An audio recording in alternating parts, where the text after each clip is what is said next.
All right, hello everybody. We're gonna wait about 30 seconds before we get started, and then we'll kick this into gear.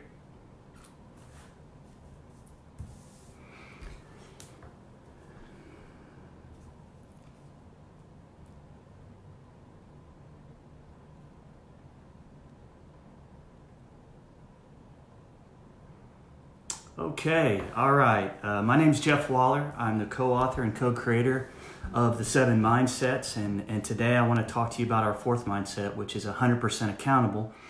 It's often our teachers and our parents' favorite mindset because it's all, I think they see it as being about responsibility and doing what you say you're going to do, but that's really not what this mindset's about. This mindset's about the idea that you actually have control, you actually have influence, and the decisions you make and the actions you take are going to ultimately drive the results in the future that you get. It's really about empowerment and understanding that we're in control, and that the things that we start doing today can actually impact our future and set us up for greater levels of happiness and success. Last week I talked to you briefly about self-compassion, which I believe is much needed in today's world. We live in sort of a reality TV show world where I think the voice in our head compares us, it judges us, it seeks perfection, and those really aren't fair. And what happens is we just talk to ourselves in negative ways, and we forget to give ourselves a break. And last week was just all about understanding that it's okay. It's okay to not be okay. It's okay to struggle. That's very natural. It's just part of this journey. That this too will pass, that those emotions are going to go, and we're going to all move on to a better and brighter place. But we need to take some time to be compassionate with ourselves. So that was the idea of last week. And what I want to talk to you this week about is, the stuff I'm sharing with you is things that culminated from the research that we did many years ago.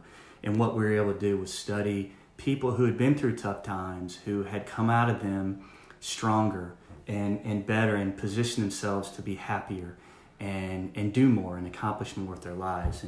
And what I wanted to do was just share with you some of that information that I certainly use, but I know works. And one of the things that we learned came out of some research that was done, and this organization had looked at all the different sort of self-help programs, all the different things that we ask people to do that we think are going to make them happier, more successful, find more meaning, greater fulfillment in life. And it looked at all of them, and it concluded there's really 3 things that we can do that guarantee to make us happier and improve our mood. And I just think these are really important lessons right now, because I think we're all struggling, and we're all going into places that don't necessarily feel so good, and maybe we're paralyzing ourselves and struggling some days a lot more than others, and there's some simple things that we can do that can really help, and I think these 3 things can really help all of us. I know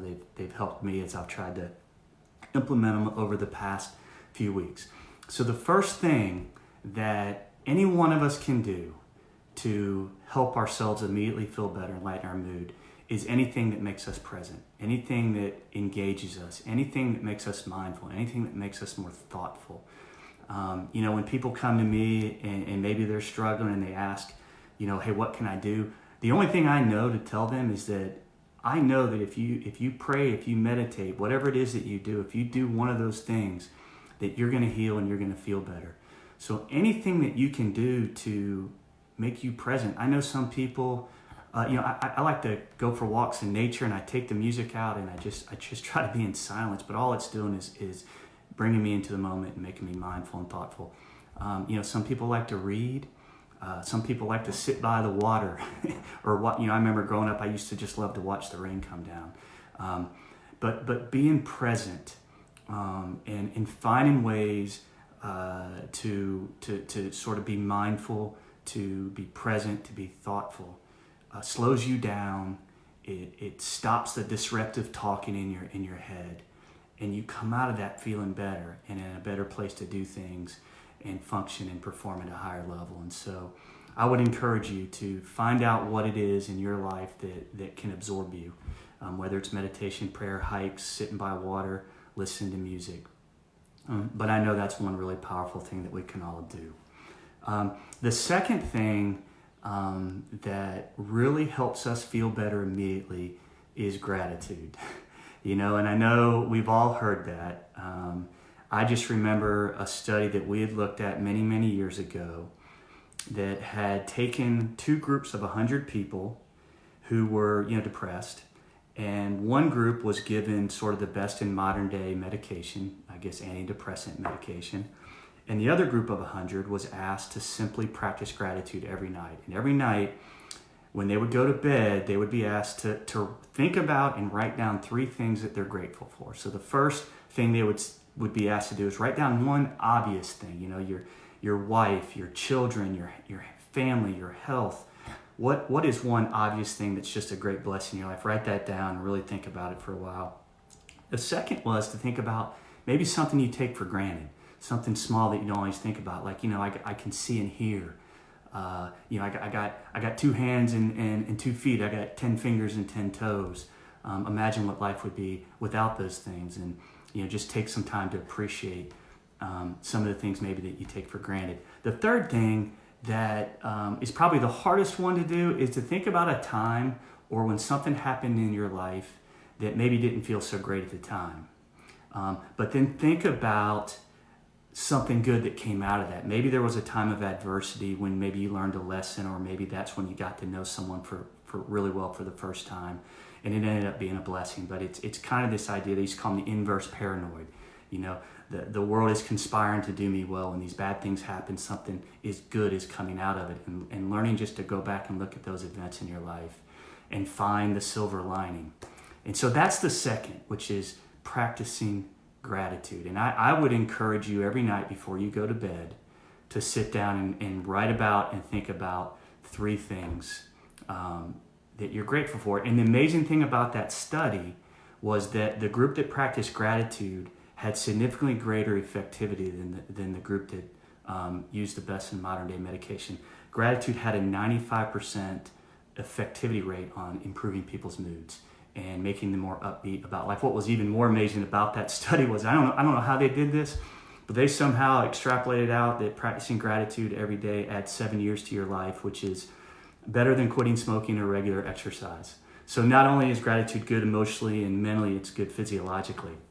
So gratitude is the second way and the second thing that we can do to immediately help with our mood and make us feel better and put us into position to do things that are better.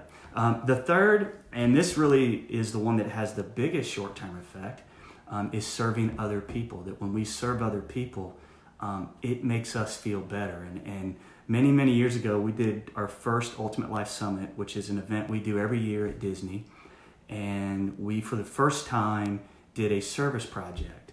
And we took 25 of the students out to an orphanage, and we just went into a playground, and these high school students played with these young orphan children for about 5 hours. They played basketball, they hung out on the playground, they did hopscotch, they did, patty cakes, whatever. They just spent time with them. And at the end of the service project, when we came back, we did a debrief. And I remember real vividly, there were these 3 young men from Detroit, tough inner city kids who had been through a whole lot of things in their life. And they were just inconsolable. They were crying. They couldn't talk. They were just really touched by whatever had happened out there with those kids. And finally, when they were able to talk, they shared with us that was the first time in their life that they recognized that they had a gift to share another human being. That not only did serving people make them feel better, it made them significant. And when we serve other people, not only do we feel good because we're helping somebody we care about, but it just brings us back to that understanding that we have something to give somebody else. And I would just say that in this time when a lot of people are struggling, if we just seek to serve others and do things for other people, we'll find that that's going to benefit us just as much as it does other people. So those are the 3 things that we can all do today to feel better and be happier. We can do anything that makes us more present, more mindful, more thoughtful. Prayer, meditation, hiking, sitting by a river and hearing the water flow. Practice gratitude. Again, I would encourage you to spend a little time every night practicing gratitude and just see how you feel the next day. Just pay attention to maybe the dreams that you have. I think you'll see that something will shift in you. And the last thing is to seek ways to serve and help others. And I know those things are just going to really help you and all of us. If we can get ourselves feeling better, I know that that's going to help us all get through this together and move on to a better and brighter world together. Thank you so much for sitting with me today. Next week, we'll be talking about attitude of gratitude, and I can't wait for that. Take care.